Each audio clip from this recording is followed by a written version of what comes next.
Hey everybody, I'm really excited about this week's lesson because we're going to do geometric tile designs.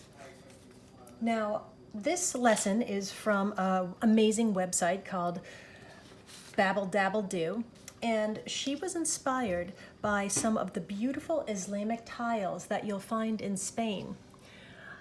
This is this amazing palace I went to in Granada, Spain, that was the Sultan's palace. This palace is full of the most amazing Islamic tiles because North Africa inhabited Spain for 800 years.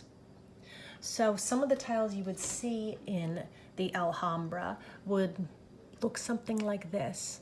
These beautiful decorative tiles. Notice how everything's coming out from the center. It's all radiating out from the center in radial balance. That's when everything's the same on an axis coming out from the center. So the same thing goes for the tiles that we're going to do. Here's some other examples of Spanish Islamic tiles. Look at all the interesting patterns and colors.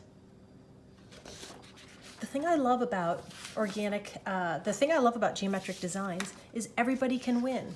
It's really easy to do. We all know how to make geometric shapes. Geometric shapes are shapes made by humans, although crystals also exhibit geometric shapes.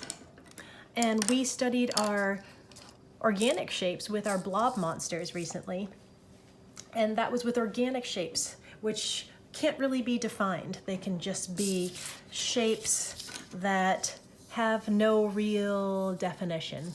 They could be jagged shapes, they could be circular shapes, they could be flower shapes. Anything that can't be defined, like when we have a rectangle and a square. We have certain rules that make those things a rectangle and a square.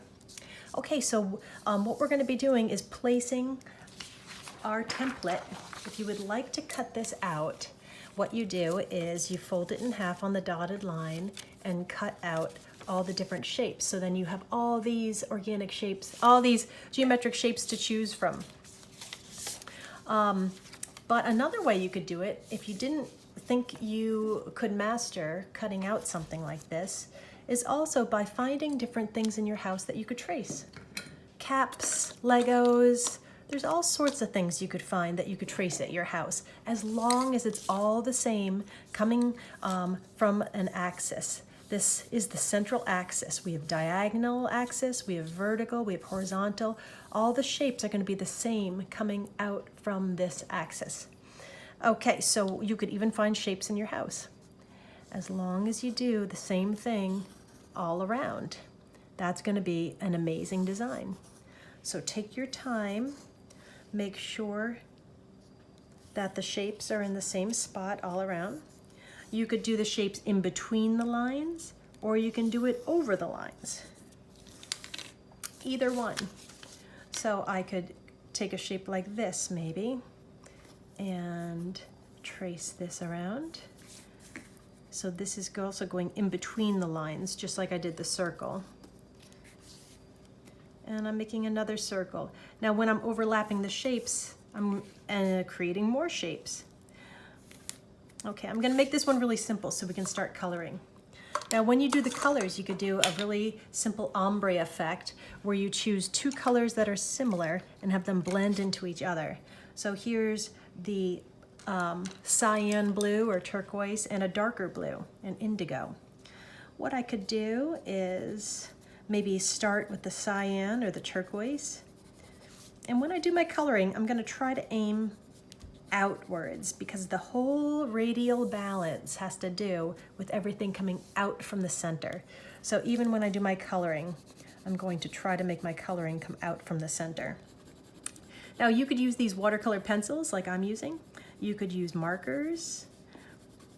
You could use crayons. But I like the way these blend together when you add water. Now, when you use these colored pencils, you can see I'm not fully coloring in the section because as I wet them, the pigment will spread. The pigment is what is inside paints and crayons to give them color.